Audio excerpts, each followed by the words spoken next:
देखा है कैसे मैथ के सवाल देखकर ही तुम्हारा मुंह बन जाता है। मम्मा, अब मैथ्स में आप इतनी तेज हो तो उसमें मेरी क्या गलती है? आप मुझे काफी ज्यादा डिफिकल्ट सवाल दे देते हो। इस पर आरोही खामोश हो गई।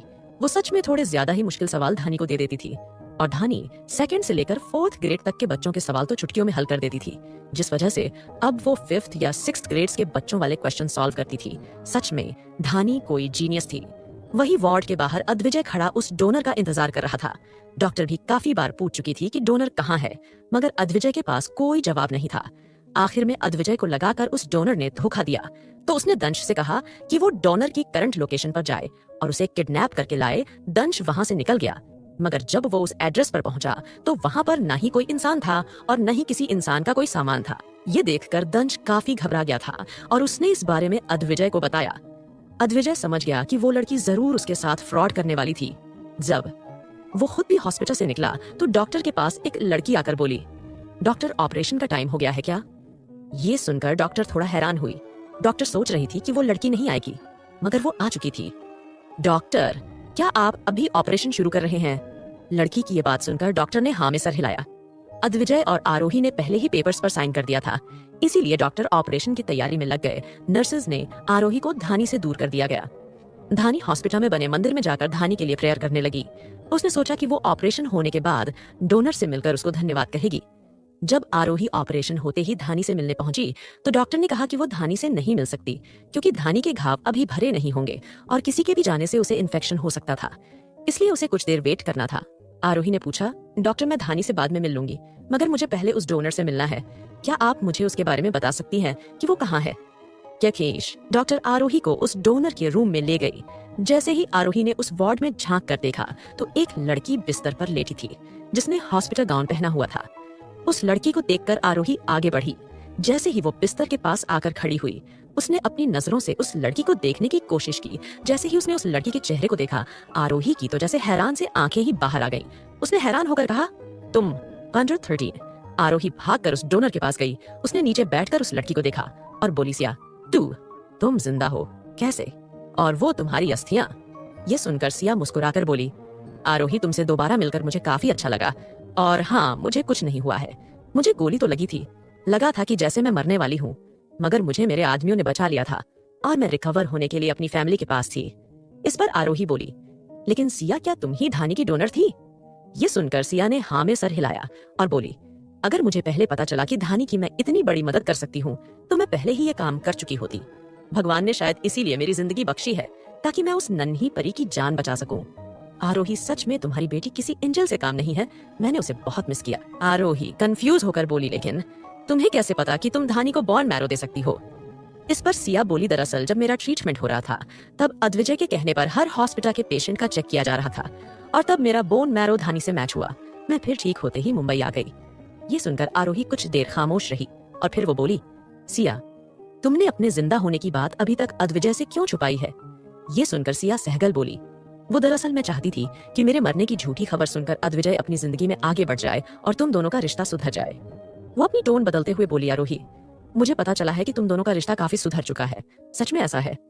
आरोही ने सिया का हाथ पकड़ा और बोली, सिया, क्या तुम वापस नहीं आओगी? ये सुनकर सिया ने कहा, नहीं आरोही, मैं वापस नहीं आ सकती। अद्विजय भले ही मेरा बॉयफ्रेंड था, लेकिन उसने कभी मुझसे प्यार ही नहीं किया। वो मैं थी जो हमेशा उसे अपने करीब लाने की कोशिश करती थी। इस पर आरोही बोली, उन्होंने मुझे सारा सच बता दिया है, सिया।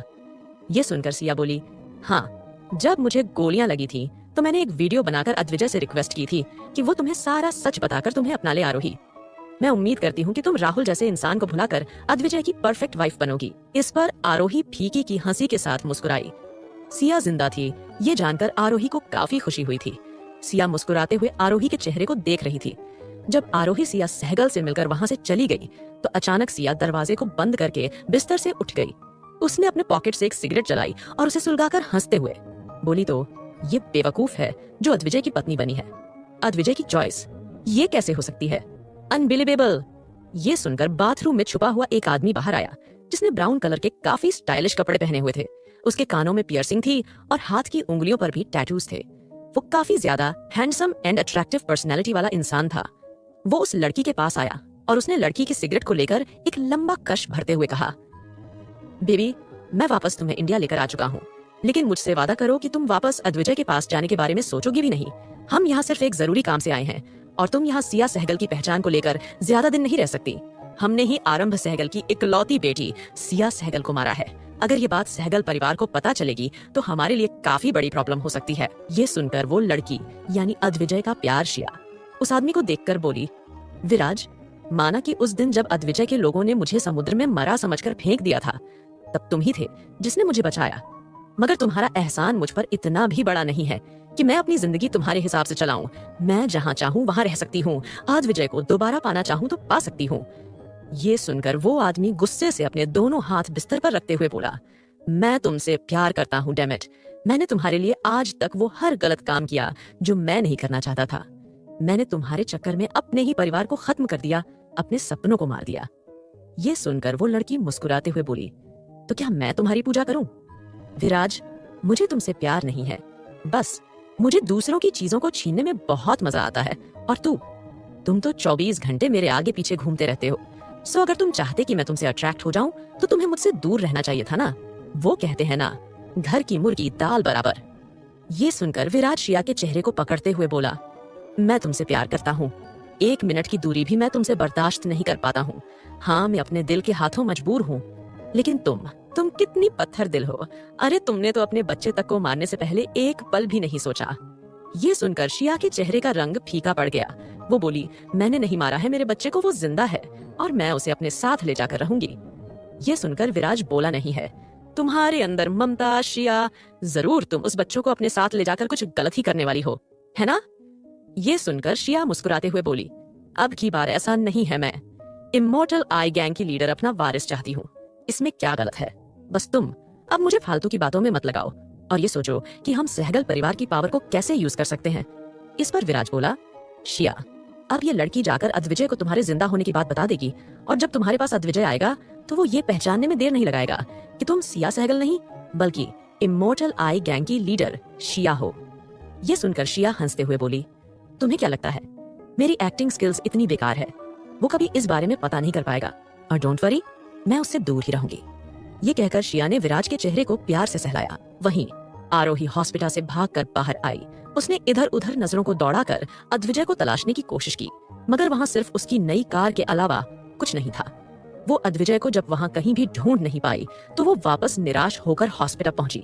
उसने सीनियर डॉक्टर को किसी आदमी से बात करते हुए देखा। जब उसे एहसास हुआ कि सीनियर डॉक्टर से अद्विजय बात कर रहा है तो वो दौड़ते हुए उन दोनों के पास आई। उसने डॉक्टर की बात सुनी।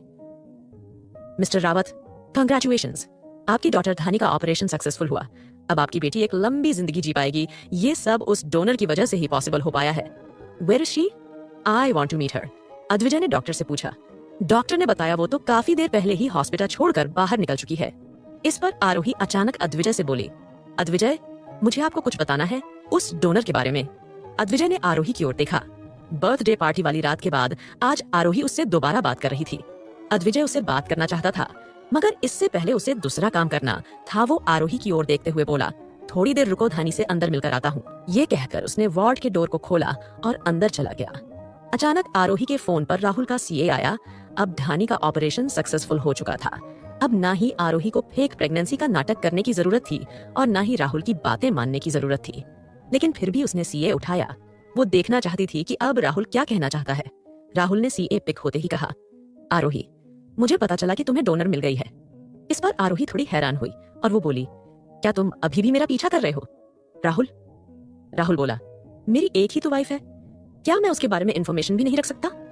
इस पर आरोही बोली, राहुल, जैसा कि तुम जानते हो मुझे तुम्हारी अब कोई जरूरत नहीं है, तो प्लीज मुझे परेशान करना बंद करो और अपनी आईएफई और दिव्या पर फोकस करो। राहुल हंसते हुए बोला, हाँ, पता है कि अब तुम्हें मेरी जरूरत नहीं है, मगर तुम ये तो जानना चाहती होगी कि आखिर वो कौन था जिसके साथ तुमने वो रात बिताई और कौन है धानी का फादर? क्या तुम अब ये नहीं जानना चाहती? इस पर आरोही बोली, तो अब तुम इस बात को लेकर मुझे ब्लैकमेल करने वाले हो? राहुल सीरियस होकर बोला, आरोही, माना कि अद्विजय ने तुम्हारी बेटी का इलाज करवाया है, उसके लिए डोनर ढूंढा है, मगर क्या तुम पूरी जिंदगी उसके साथ रह पाओगी? क्या तुम सच में उसके साथ रहना चाहती हो? तुम्हें क्या लगता है कि वो तुम्हारी बेटी को इतना प्यार देगा? अद्विजय तुम्हारी बेटी को तुमसे छीन लेगा, उसका परिवार भी तुम्हारी बेटी को तुमसे अलग कर देगा। तुम्हारे स्टेटस को देखकर वो परिवार कभी तुम्हें नहीं अपनाएगा। इस पर आरोही बोली, वो मेरी बेटी को क्यों छीनेंगे? राहुल, तुम किस तरह की बातें कर रहे हो राहुल? मैं तुम्हारी बातों को समझ नहीं पा रही हूँ। राहुल बोला, आरोही, देखो, अब मैं तुम्हें किसी भी चीज को लेकर ब्लैकमेल नहीं करना चाहता और ना ही मैं ऐसा कर सकता हूँ। मैं अद्विजय के सामने कुछ भी नहीं हूँ। सो मैं आज तुम्हें तुम्हारी जिंदगी के 2 सबसे बड़े सच बताना चाहता हूँ।